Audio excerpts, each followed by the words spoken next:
एक माँ ने अपना लाल खोया, एक बाप ने अपना बेटा खोया। मर के रहने वाले 28 वर्षीय अजय कुमार का देहांत जीएमसी जम्मू के इमरजेंसी में होता है। उम्मीद इस परिवार को ये थी कि इंसाफ मिलेगा। 2 साल हो गए हैं और ये अब भी ये सवाल पूछ रहे हैं कि अभी तक तो पोस्टमार्टम की रिपोर्ट तक नहीं आई, इंसाफ कब मिलेगा। उस समय जिस समय हंगामा हुआ, एक मैजिस्ट्रियल इंक्वायरी ऑर्डर की गई। परिजनों का ये कहना था कि पैरामेडिकल स्टाफ ने 2 इंजेक्शन अजय कुमार के पेट में लगाए, जिसकी वजह से उसकी तबीयत बिगड़ गई और उसका देहांत हो गया। सब डिविजनल मजिस्ट्रेट ने रिपोर्ट दी भी और इस रिपोर्ट में क्लीन चिट दे दी गई मेडिकल स्टाफ को, क्लीन चिट दे दी गई गवर्नमेंट मेडिकल कॉलेज को। और परिवार ये सवाल पूछ रहा है कि हमारा पक्ष तो किसी ने सुना ही नहीं।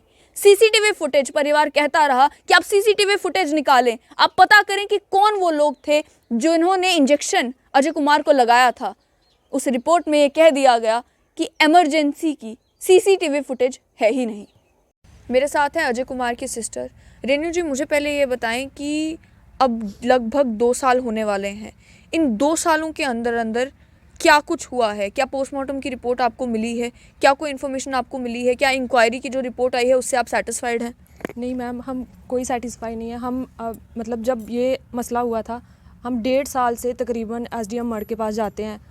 हर हफ्ते उनको फ़ोन करते हैं, सर रिपोर्ट आई, सर बोलते हैं कि अभी नहीं आई, मैं थोड़े दिनों के बाद फ़ोन करूँगा। फिर फ़ोन कोई नहीं आता, फिर हम दोबारा से फ़ोन करते हैं कि सर रिपोर्ट आई, तो भेजते हैं कि अपने पापा को भेजना मेरे पास, मैं उनको बताऊँगा। जब पापा जाते हैं तो बोलते हैं अभी मेरे पास कोई रिपोर्ट नहीं आई, मैं वहाँ पे जाऊँगा, पता करूँगा। तो अभी तक कोई रिपोर्ट नहीं आई। अब हमें मार्च में जाके, मतलब फ़ेब में जाके पता चला है कि एसडीएम सर ने कोई रिपोर्ट तैयार की हुई है। वो भी मैंने फ़ोन किया पहले, मैंने बोला सर रिपोर्ट आई, बोलते हैं बेटा रिपोर्ट नहीं आई है, मैं अपनी एक रिपोर्ट तैयार करके वहाँ पे छोड़ आया हूँ, मेरी ट्रांसफ़र हो गई है यहाँ से, वहाँ पे नए एसडीएम सर आए हैं, उनके पास रिपोर्ट पड़ी हुई है। सर जब वहाँ पे पापा जाते हैं रिपोर्ट लेने, तो जब घर आके मतलब किसी से पढ़ाते हैं रिपोर्ट, तो उसमें लिखा हुआ है कि मतलब जो वहाँ पे सीसीटीवी फुटेज थे वो भी ख़राब हैं। वहाँ पे लेडीज़ जो थी, मतलब उधर जिन्होंने इंजेक्शन लगाया है, कोई लेडीज़ थी नहीं वहाँ पे। जबकि हमारे पास आई विटनेस थे जो मेरे भाई के साथ गए थे, उन्होंने वहाँ पे सारा कुछ देखा हुआ है। मेरे भाई ने खुद बोला, जो बड़े डॉक्टर थे आशीष नेहरू, उसने अपने जूनियर को भेजा, पहले उन्होंने स्टिच लगाया, फिर उन्होंने अपने जूनियर को भेजा इंजेक्शन लगाने के लिए। जब वो आए तो उन्होंने अपने साथ 2 पैरामेडिकल स्टाफ की घर लाई। तो मेरा भाई उनको बोलने लगा कि सर आप खुद इंजेक्शन लगाओ, तो मेरे पे कोई, मैडम जी मेरे पे कोई ट्रीटमेंट नहीं करना, जो एक्सपेरिमेंट करना है वो मेरे पे नहीं करना, सर आप खुद इंजेक्शन लगा दो। बोलते हैं नहीं नहीं, ये ऐसे ही एंटीबायोटिक होते हैं, तो इससे कुछ नहीं होता है। तो वो खुद चले गए, उनको लड़कियों को बोल गए कि इंजेक्शन लगा दो। पहले एक ने इंजेक्शन लगाया, फिर दूसरी ने इंजेक्शन लगाया। इंजेक्शन लगा के वो चले गए। थोड़ी देर के बाद मेरे भाई को घबराहट होने लगी। सर जब घबराहट होने लगी मैम, तो मेरे भाई ने, वो जो मेरा भाई था उसने बोला कि मेरा हाथ पकड़ ले, मुझे बहुत घबराहट हो रही है। एक ने हाथ पकड़ा, दूसरा जो लड़का था वो गया फटाफट इमरजेंसी में उनको बुलाने डॉक्टर को। वो बोलते हैं ये हमारा केस नहीं है, ये आर्थो का केस है, आप आर्थो के पास जाओ। मैम जब तक घूमना होता है बंदे ने, तब तक तो बंदा मर जाता है वहाँ पे। कि हुआ क्या था उन्हें? मैम घबराहट हो रही थी, बस पैर में मतलब चोट आई थी थोड़ी सी। वो फ्लैक्स का काम करते थे, तो बोर्ड लगा रहे थे, एक तीसरी सीढ़ी थी, वहाँ से उनका मतलब पैर में एक कील लग गया। वो स्टेयर थी दूसरी स्टील वाली, कील लगा तो वो नीचे उतर गए। नीचे उतरे तो ब्लड निकल रहा था। दुकान पे गए, पहले डॉक्टर की दुकान पे, उन्होंने बोला कि हम स्टिच नहीं लगाते हैं, आप हॉस्पिटल में जाओ तो वहाँ से स्टिच लगेंगे आपको, तो वो स्टिच लगवा लो आप। मैम वहाँ पे गए हॉस्पिटल में, खुद स्कूटी पे बैठ के गए हैं, पहले अपनी फ़ोटो क्लिक की है। मैम मेरे पास फ़ोटो भी है उनकी जो पैर में लगी हुई है ना। उस समय तक बिल्कुल ठीक थे, जब अस्पताल पहुंचे बस वो चोट लगी थी, उसके अलावा ठीक थे। मुझे ये बताएं कि अस्पताल में इमरजेंसी में जब वो थे, आपके परिवार के कौन कौन लोग उनके साथ थे, या उनके दोस्तों में से कितने लोग थे जो उनके साथ उस समय थे? मैम उस टाइम तो एक ही लड़का था। थोड़ी देर के बाद जब पता चला उसको दूसरे को, तो वो भी आ गया कि मतलब स्टिच लग गए हैं, तो हम आ रहे हैं। तो उन्होंने फिर से दोबारा से काम पे जाना था, तो दूसरा लड़का भी आ गया उधर ही कि हम साथ में इकट्ठे ही चले जाएंगे। पहले तो 2 आए, मेरा भाई और वो दूसरा लड़का था, स्कूटी चला रहा था, भाई पीछे बैठा हुआ था। दोनों आए, उसके बाद दूसरा भी आ गया। तो जब ये स्टिच वगैरह लगाए तो इंजेक्शन लगाया, घबराहट होने लग पड़ी। तो आपको ये उनके दोस्तों ने बताया कि उनके पेट में जो है इंजेक्शन लगाया गया है? हाँ मैम, ये तो बाद में पता चला, जब मतलब इंजेक्शन लग गए, घबराहट होने लगी, तो बुलाने गए डॉक्टर को। जब डॉक्टर आए तो मैम बोलते हैं कि इसकी डेथ हो गई है। मतलब जब डॉक्टर आए ना ऑर्थो वाला, तो बोलते हैं इसकी डेथ हो गई है। तो लड़के मैम घबरा गए कि ये डेथ कैसे हो गई 2 मिनट में, अभी इंजेक्शन लगा के गए हैं वो, अभी कैसे डेथ हो गई 1 मिनट में। तो फिर फटाफट आईसीयू में लेके गए, वहाँ पे हार्ट वूट प्रेस किया होगा तो बोलते हैं कि डेथ हो गई, तो सारे डॉक्टर गायब हो गए वहाँ से। फिर लड़कों ने फ़ोन किया होगा, मेरे भाई को फ़ोन कर रहे थे, इसका फ़ोन नहीं मिल रहा था। फिर यहाँ पे हमारे पास ही है जो लड़का उसके साथ काम करता है, उसने उसके घर में फ़ोन किया कि जा उसके घर में बता के आ कि आपका लड़का जो बेहोश हो गया है। तो मैम वो आया यहाँ बताने कि आपका लड़का बेहोश हो गया है। फिर मम्मी ने मुझे फ़ोन किया कि तू पास है, मुझे कोई 4:30 बजे फ़ोन आया कि तू पास है, तू जा, तो तू वहाँ पे जल्दी पहुँच जाएगी। जब मैं वहाँ पे पहुँची, कोई 5 बजे पहुँची होंगी। 5 बजे में पहुँची तो पहले तो मैं ढूंढ रही थी कि कौन सा आईसीयू है यहाँ पे। मैम वो जो इमरजेंसी का आईसीयू था वहाँ पे था, वहाँ पे तो कुछ भी नहीं था, कोई मशीन नहीं थी, कोई कुछ नहीं था। तो वहाँ पे था तो ऐसे ही पड़ा हुआ था। मैंने कहा कोई डॉक्टर तो बुलाओ कि अगर कुछ ऐसा है उसका अंदर से निकालो, वॉश करो, हो सकता है कि ठीक हो जाए वो। ऐसी कोई दवाई अगर अंदर इंजेक्शन की वजह से चली गई है, वॉश करो उसको। मैम वहाँ पे कोई डॉक्टर नहीं था। डॉक्टर ढूंढ के फिर मेरे ससुराल वाले आ गए, मेरी सिस्टर इन लॉ वगैरह सारे आ गए। उन्होंने शोर शार डाला, सीएमओ के पास गए कि डॉक्टर कहाँ पे हैं। फिर उन्होंने बताया कि डॉक्टर उस रूम में है। जब हम वहाँ पे गए तो मैम डॉक्टर तो किसी से बात नहीं कर रहे थे कि इंजेक्शन लग गया, ये हो गया, वो हो गया। मैम कोई भी बात नहीं कर रहा था मतलब सही ढंग से।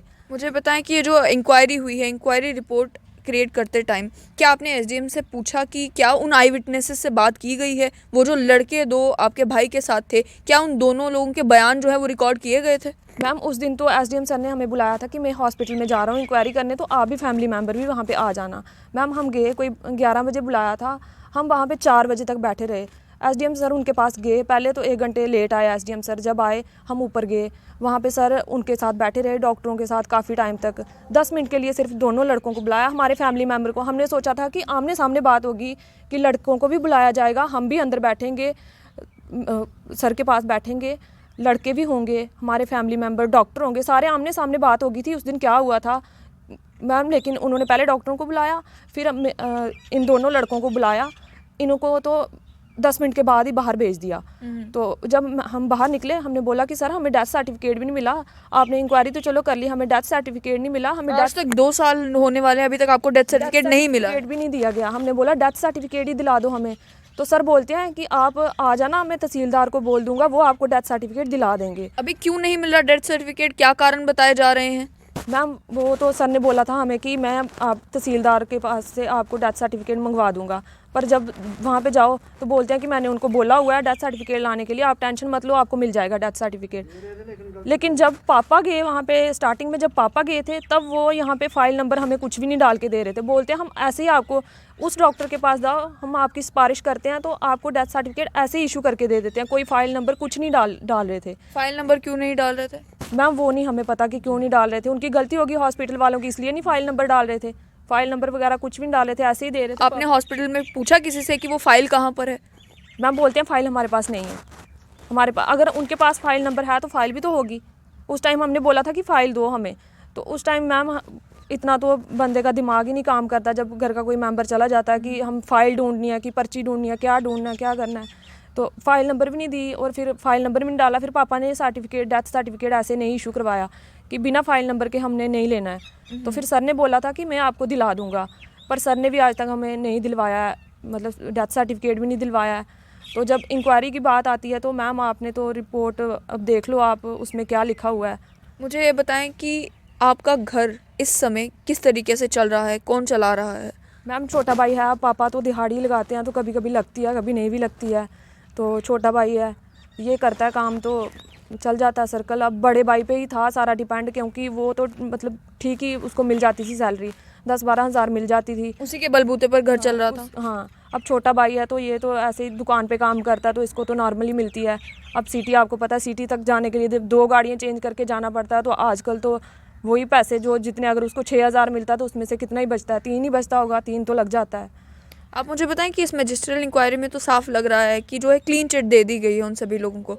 आपने ये नहीं सोचा कि अब कोर्ट जाया जाए, कोर्ट का दरवाज़ा खटखटाया जाए, ताकि जिन लोगों की वजह से आपके भाई की जो मौत हुई है कम से कम इंसाफ तो आपको मिले? मैम हम तो अब यही सोच रहे हैं कि हम अब डीसी के पास जाएं, तो डीसी मैडम ही हमारी कोई हेल्प करें कि हमें आगे क्या करना चाहिए। हम मैम अब यहाँ पे हमारे फैमिली मेम्बर इतने भी वो नहीं है कि कोर्ट में, अब कोर्ट आपको पता है कि कोर्ट कितने लंबे केस खींचता है, कि रोज़ यहाँ से पापा जाएंगे कोर्ट में, वो हमें 15 दिन बुला लेंगे कि आपकी पेशी है, 15 दिन के बाद आ जाना। तो हम चाहते हैं कि डीसी मैम ही कोई फ़ैसला सुनाए हमें कि हमें अब क्या करना चाहिए, उन डॉक्टरों के खिलाफ़ कोई केस करें, क्योंकि हम पापा हैं एक जाने वाले। अगर भाई भी अपना काम छोड़ के रोज़ कोर्ट के चक्कर लगाने लगा तो कोर्ट का भी आपको पता है केस कितना लंबा खींचा जाएगा। हम अब अगर एसडीएम सर ने यहाँ पे लिख दिया है कि यहाँ पे लड़कियाँ थी नहीं, हम किसके खिलाफ़ केस करें? हमारी मतलब इंक्वायरी अगर की गई है तो हमारा इंसाफ क्यों नहीं हुआ? सर ने इंक्वायरी, अगर मैजिस्ट्रेट इंक्वायरी सौंपी गई थी तो आप उस डॉक्टर को पूछो ना जिसने आगे अपने असिस्टेंट को भेजा है, उसको पूछो कि उसने वो कौन सी लड़कियां अपने साथ लेके गया था। अब ये तो बोलते हैं कि रोस्टर में लड़कियां नहीं थी। अगर रोस्टर में लड़कियां नहीं थी तो उस डॉक्टर से इंक्वायरी क्यों नहीं की गई जिसने वो स्टिच लगाए थे, अपने असिस्टेंट को भेजा, आगे जूनियर को भेजा मतलब इंजेक्शन लगाने के लिए, तो उसने आगे लड़कियों से इंजेक्शन लगाए। उस डॉक्टर से क्यों नहीं पूछा गया कि कौन सी लड़कियाँ थी वो जिन्होंने इंजेक्शन लगाए हैं? तो उस डॉक्टर के साथ कोई पूछताछ नहीं की है? मैम नहीं, कोई पूछताछ नहीं की। जब वहाँ पे हमें तो पता भी नहीं है कि अंदर कौन सा डॉक्टर था, वो डॉक्टर था भी कि नहीं था। जब इंक्वायरी सर गए थे हमें तो ये भी नहीं दिखाया गया कि किस डॉक्टर से इंक्वायरी की गई है, किससे नहीं की गई है, क्योंकि जो डॉक्टर था उस टाइम जिसको हमने देखा था, आशीष नेहरू डॉक्टर थे, तो हमें नहीं पता कि इंक्वायरी के टाइम वो डॉक्टर था या कोई और था। हमें ये भी नहीं पता कि किससे इंक्वायरी हुई है, किससे नहीं हुई है। अगर हमारे सामने पूछते तो हमें पता चलता कि कौन सा डॉक्टर था वहाँ पे। हमें तो बाहर बिठाए रखा बस, तो हमारे सामने तो कुछ भी नहीं हुआ।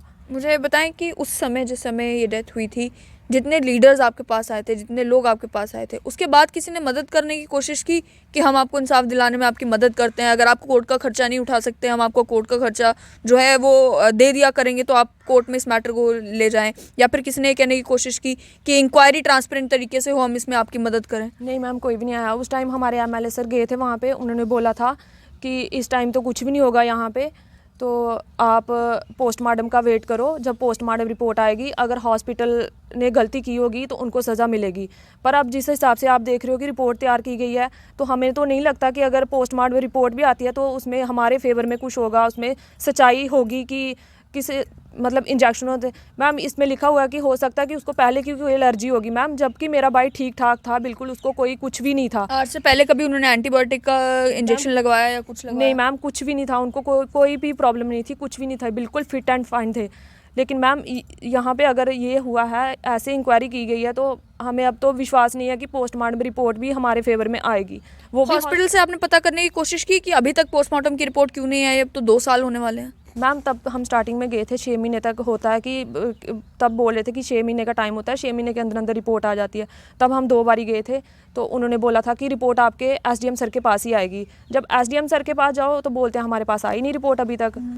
तो अब हम किसके पास जाएं मतलब रिपोर्ट लेने के लिए? एसडीएम सर भी टाल देते हैं, अगर हॉस्पिटल में जाओ तो वो बोल देते हैं उधर आएगी, इधर वाले बोलते हैं उधर आएगी। क्या मैजिस्ट्रियल इंक्वायरी केवल एक आईवॉश है परिवार को ये बताने के लिए कि हम तहकीकात कर रहे हैं, हम पता करने की कोशिश कर रहे हैं? जब मैजिस्ट्रियल इंक्वायरी की रिपोर्ट आती है तो परिवार ये कहता है हमारा पक्ष किसी ने क्यों नहीं सुना, तो परिवार ये इल्ज़ाम लगाता है डॉक्टर्स ने जो कहा आपने वो मान लिया, तो फिर इंक्वायरी कहाँ हुई? क्या एडमिनिस्ट्रेशन पता करने की कोशिश करेगी कि असल में हुआ क्या था, या फिर मान लिया जाएगा कि जो डॉक्टर्स कह रहे हैं वो सही है?